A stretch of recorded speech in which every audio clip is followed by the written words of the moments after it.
Hello বন্ধুরা, আজকে আমি তোমাদেরকে পাপ হাতা কাটিং করে দেখাবো। পাপ হাতাও বলতে পারো বা ঘটি হাতাও বলতে পারো। তো আমি এটা কাটিং করে দেখাবো। যে প্রসেসে করব সেই সেম প্রসেসে তোমরা করে নিতে পারো, তাহলে তোমাদের ফিটিং খুব সুন্দর হবে। তা প্রথমে দেখো, আমি লেন্থ নিয়ে নিয়েছি 6 ইঞ্চি। আমি সেটাকে দাগ মেরে দিয়েছি। তার উপরে আমি 1.5 ইঞ্চি এক্সট্রা কাপড় নিয়ে নিলাম। পাপ হাতার জন্য কিন্তু সব সময় এক্সট্রা একটু কাপড় নিতে হয়, তাহলে খুব ভালো ফিটিংসটা হয়। আমার 6 ইঞ্চি ফিটিংস আসবে, ঠিক আছে। তো পাপ হাতার জন্য প্রথমে নিতে হবে। তো আমার টোটাল লেন্থ হয়ে গেল 7.5 ইঞ্চি।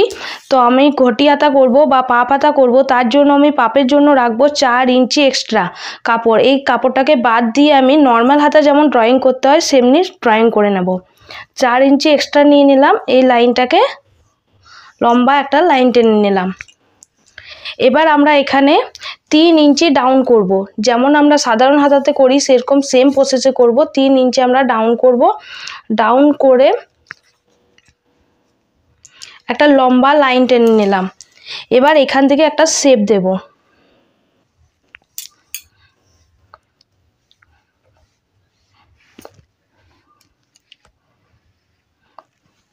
শেপ দিয়ে নিলাম। আমার এখানে আছে 38 সাইজে। 38 সাইজের জন্য চাই আমার 9 ইঞ্চি। এই জায়গাটাতে আমার 9 ইঞ্চি যেখানে আসবে সেখান থেকে আমি আরও 2 ইঞ্চি এক্সট্রা নিয়ে নেব। আমার 9 ইঞ্চি এসছে, এখানে আমি 2 ইঞ্চি এক্সট্রা নিয়ে নেব। 2 ইঞ্চি এক্সট্রা নিয়ে নিলে আমার এটা যদি কখনো লুজ করতে প্রয়োজন পড়ে। আমার এখানে মুহুরি আছে 12 ইঞ্চি। 12কে হাফ করলে হয় 6 ইঞ্চি। 6 ইঞ্চি তার সাথে 2 ইঞ্চি এক্সট্রা করে নেব লুজ করার জন্য।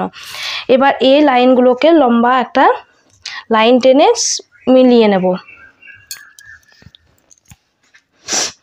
তো আমার পাপ হাতা একদম রেডি। তখন আমি এটাকে কাটিং করে নেব।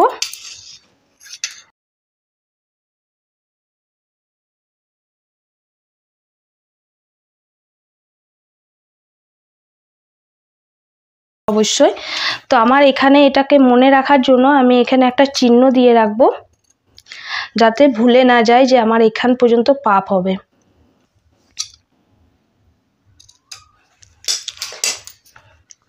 এই হয়ে গেল পাপ। তারপরে আমার এখানে নিচে হবে বর্ডার অ্যাটাচ। বর্ডার আমার তার জন্য বর্ডার নিয়ে রেখেছি 12 ইঞ্চি। 12 ইঞ্চির হাফ করে 6 ইঞ্চিতে আমার নিতে হবে। এই জায়গাটাতে বর্ডারটা বসবে, ঠিক আছে। এই বর্ডারটা এইভাবে বসবে, হেভি সুন্দর লাগবে। আর এই জায়গাটাতে আমার পাপটা তৈরি হবে। যদি ভিডিওটা ভালো লাগে তো লাইক, কমেন্টস আর শেয়ার করো। আর যদি প্রথমবার ভিজিট করছো অবশ্যই সাবস্ক্রাইব করে দিও।